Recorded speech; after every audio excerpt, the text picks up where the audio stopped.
తాకట్టులో ఉన్న మీ బంగారాన్ని విడిపించి ఆ రోజు ఆన్లైన్ రేటుకి మేము కొంటాం. Bhavani gold company. నమస్కారం, వెల్కమ్ టు సుమన్ టీవీ. నేను గీతాంజలి. ప్రస్తుతం మనతో పాటు శివరుద్ర సాధువు గురువు గారు ఉన్నారు. వారితో మాట్లాడదాం. గురుగారు నమస్కారం అండి. నమస్కారం, చెప్పండి. మాఘమాసం అన్ని పర్వదినాలే. ఫిబ్రవరి 12 ఎంతో ముఖ్యమైన రోజు మాఘ పౌర్ణమి. ఆ రోజు విశిష్టత తెలియచేయండి. ఆ రోజు ఏమన్నా చిన్న చిన్న పరిహారాలు ఏమన్నా చేసుకోవాలా మీరు వివరించండి. మాఘమాస పౌర్ణమి కంటే ముందు మౌని అమావాస్య పోయింది.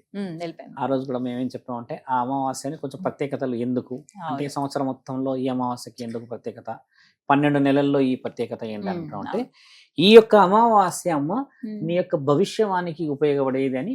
ఈ పౌర్ణమి ఇప్పుడు నీ వచ్చే భవిష్యవానికి ఉపయోగపడే ఒక ఫస్ట్ టాపిక్. ఇప్పుడు నెక్స్ట్ ఏంది మా భవిష్యవాణి ఎలా వస్తుంది స్వామి అని అంటే ఈ పౌర్ణమి తర్వాత శివరాత్రి ఉంది తల్లి. శివరాత్రి తర్వాత శ్రీరాముల వారి పండుగ ఉండగానే మనకు ఉగాది మొదలైంది. అంటే ఒక పౌర్ణమి గడియ దిగగానే ఇంకో పౌర్ణమి గడియ వచ్చేలోపు ఉగాది అంటే నీ భవిష్యం. ఈ పౌర్ణమి ఎందుకు గొప్పదైనది అని మీరు ఆలోచిస్తే అమ్మా 6 గ్రహాలు అని మీరు కూడా ఆ మధ్య ఇంటర్వ్యూ చేశారు. భూమికి దగ్గరగా వచ్చాయి అలా చేశాయి అని ఒక ఇంటర్వ్యూ తీసినప్పుడు సూర్య చంద్రులు ఒక తరుణం వరకు కలిసి వెళ్తారు. అమావాస్య పౌర్ణమి అంటే వివరించాం మీ గతంలో. ఈ ముఖ్యంగా మాఘమాసంలో వచ్చిన పౌర్ణమికి ప్రత్యేకత ఏమిటి? ఈ రోజు అక్కడ సాధువులకి ఎన్నో ఘనమైన పనులు అంటే ముఖ్యంగా అక్కడ కుంభమేళలో కూడా కొంచెం ప్రత్యేకత స్థానాలు ఉన్నాయి. అంటే ఇప్పుడు 5వ షహీ స్నానం ఇది, ఆ రోజు వచ్చేసి 26 శివరాత్రి రోజు. ఈ పౌర్ణమి గడియలో సూర్య చంద్రులకి శక్తి వస్తుంది. సూర్యుడికి ఏంది శక్తి, చంద్రుడికి ఏంది శక్తి అని అంటే ఈ భూమండలంలో అత్యంత శక్తివంతమైన భగవంతుడు సూర్యుడే. బాగా గమనించండి, ఆయన లేకపోతే ఇంకా వేరే వెలుగు లేదు. అలాగే చంద్రుడు కూడా ఆయన గారు ఒకప్పుడు శాపగ్రస్తుడు అయ్యాడు కదా, మీకు తెలిసిందే. మన వినాయక మహారాజుని తండ్రిని అవహేళన చేసినప్పుడు కొంచెం అందం అదంతా ఇదన్నారు కదా. తండ్రిని వివరణ ఇచ్చిన రోజు కూడా ఇది. ఎలా గమనించండి, చాలా ఇది అయిపోయిన తర్వాత వచ్చేది పండగ ఏముంది తల్లి బాగా గమనించండి. మహాశివుడి పెళ్లి రోజు శివరాత్రి. అంటే తండ్రిని ఆయనని దగ్గరికి తీసుకున్న తరుణం అని శాస్త్రాల్లో ఉంది. ఎలా రాసి ఉంటుంది? ఒక చంద్రుడిని దగ్గరికి తీసుకోవడం, చంద్రుడిని ఇక్కడ పెట్టుకున్నట్టుగానే కాళికామాత నెత్తిలో కూడా ఉంటాడు ఆయన గారు. కొందరు భక్తులు కూడా పెట్టుకుంటారు అలాగా. చంద్రుడికి ఆ స్థానం ఎవరు పెట్టుకుంటారో తెలుసా అమ్మ? ఇక్కడ చంద్రుడిని పెట్టుకున్న ఎవరైతే ఉంటారో అమ్మ, ముఖ్యంగా చూస్తే కాళికామాత ఈ శివుడి ఈ తలలో చూడడానికి గల కారణం ఏంటంటే ఆయన పాపాన్ని మోస్తారు వీళ్ళు. ఎందుకంటే వీళ్ళే ప్రిన్సిపల్. ఇప్పుడు మీరు గుడ్ స్టూడెంట్ అనుకోండి, మీ పక్కన కూర్చుంటే నేను కూడా గుడ్ స్టూడెంట్ అవుతాయి కదా. అందుకని చెప్పి ఆ ప్రక్షాళన కోసం నెత్తి మీద తీసుకున్నారు వాళ్ళిద్దరు. ఎందుకంటే వీళ్ళు 12 గంటలు ఉండాలి కదా, మరి వెలుగు ఉండకపోతే ఎలా? ఒకప్పుడు లైట్లు లేవు కదమ్మా, విద్యుత్ లేదు కదా. అలాంటి తరుణంలో మరి ఈయన గారిని మరి వెలుగు లేకపోతే ఈ మండలం అంతా ఏం కావాలి? భూమండలం. అందుకని వీళ్ళిద్దరు ముల్లోకాధిపతులు కాబట్టి ఆయన పక్కనే పెట్టుకుని పవిత్రత చేశారు. ఆ మాసం ఈ మాసమే ఒకటి. రెండో విషయం ప్రత్యేకతలు, పూజలు, నియమాలు, నిబంధనలు బాగా గమనించండి. ఈ రోజు పుట్టకి పూజ చేస్తే చాలా పవిత్రత. పౌర్ణమికి ఎలా ఎలా చెప్తారు అంటే ఒక సర్పం ముఖ్యంగా ఏదైతే పవిత్రమైన కొన్ని సర్పాలమ్మ ఈ పౌర్ణమికే బయటికి వెళ్తాయి. మిగతా రోజులు బయటికి రావవి. పుట్టలోనే శాశ్వతంగా ఎన్నో రోజుల నుంచి ఉంటాయి అలాగా.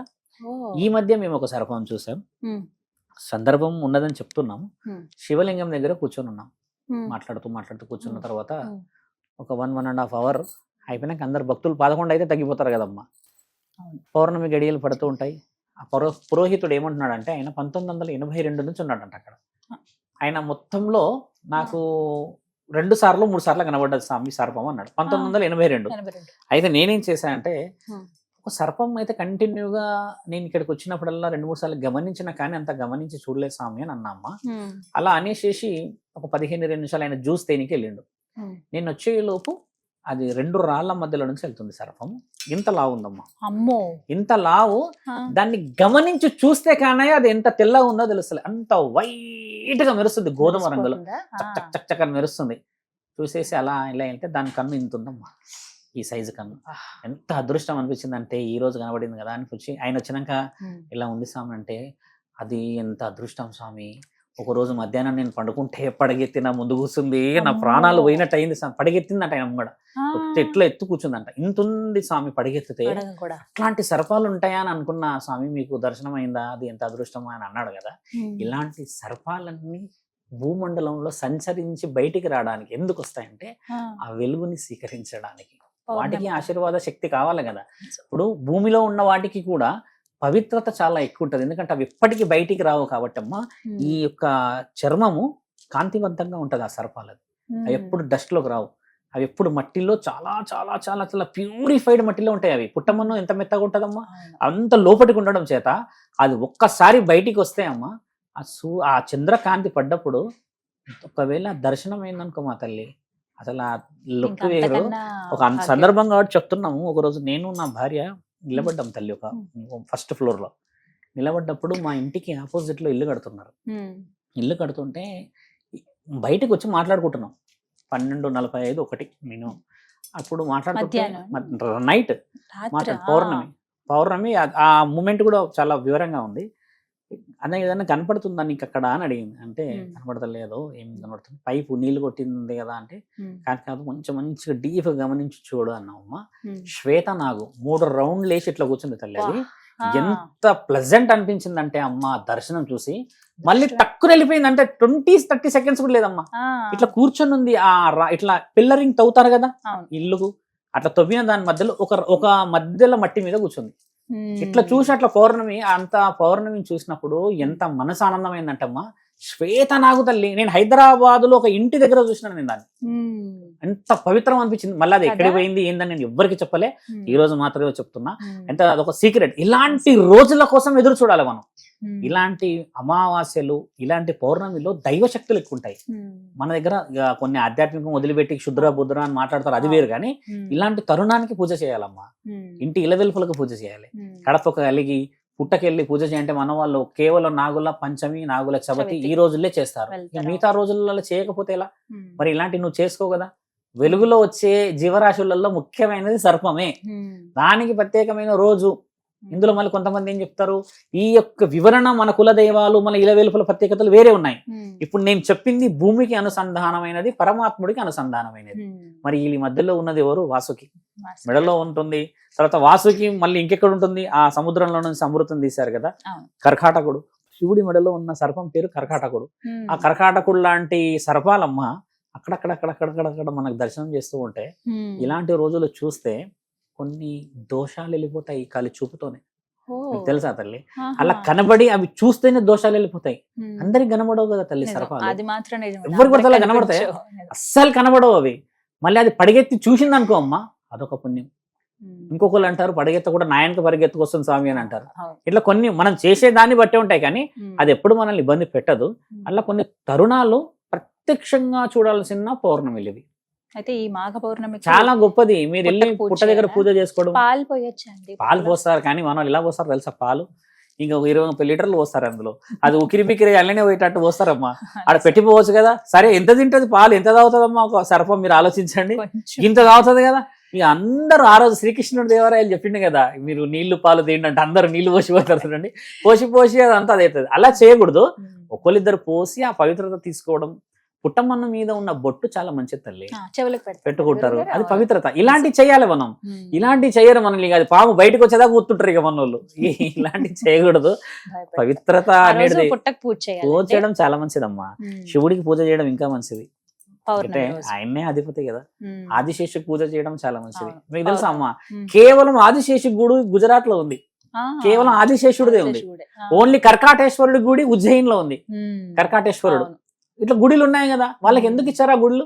సంవత్సరంలో ఒక్కరోజు చేస్తారు. ఎందుకు ఇచ్చారు వాళ్ళకి? ప్రత్యేకత. ఈ రోజు వెళ్ళి చూడండి అక్కడ ఎన్ని అవుతాయో. కాళిందుడు, శ్రీకృష్ణుడు నిలబడిన ఆ సర్పం పేరు కాళిందుడు. ఆయనను పూజిస్తామా? నార్త్ లో పూజిస్తారు, ఇక్కడ ఎవరు పూజించారు. ఎందుకంటే అక్కడ రాధే ఎక్కువ ఉంటది కాబట్టి. మన దగ్గర ఎక్కువ ఆదిశేషుడు మాత్రమే. మళ్ళీ మన దగ్గర ఎల్లమ్మ తల్లిని పూజిస్తారు. ఇలా కొన్ని ఉన్నాయి కదా. ఈ తరుణాలన్నిటికీ ఒక పర్టికులర్ డేస్ ఉన్నాయి. ఆ డేస్ చెప్పే వాళ్ళు కూడా కరువయ్యారు. ఈరోజు శివరుద్ర సాధువు చెప్పిండు కదా అని సర్పం గురించి అని, పాము గురించి అని పూజకు వెళ్ళకూడదు. కులదైవాన్ని పూజ చేసుకున్న పుణ్యమే. సర్పాలు ఉన్నాయి, అవి దైవాధీనంతోని, రక్షతోని. ఇప్పుడు హైదరాబాద్ లో ఎన్నో గుళ్ళు ఉన్నాయి కదమ్మా. అన్ని గుళ్ళకి వెళ్ళి పూజ చేసుకొని పవిత్రంగా రావడం కూడా మంచిదే. ఒక 20-30 కిలోమీటర్లు వెళ్ళి గుడి దర్శించుకోవాలమ్మా ఎప్పుడు. ఇంట్లో చుట్టుపక్కల ఉన్న గుడిళ్ళు కాదు. ఎందుకంటే ఆయన ఉన్న ఆధీనంలోనే మనం ఉన్నాం.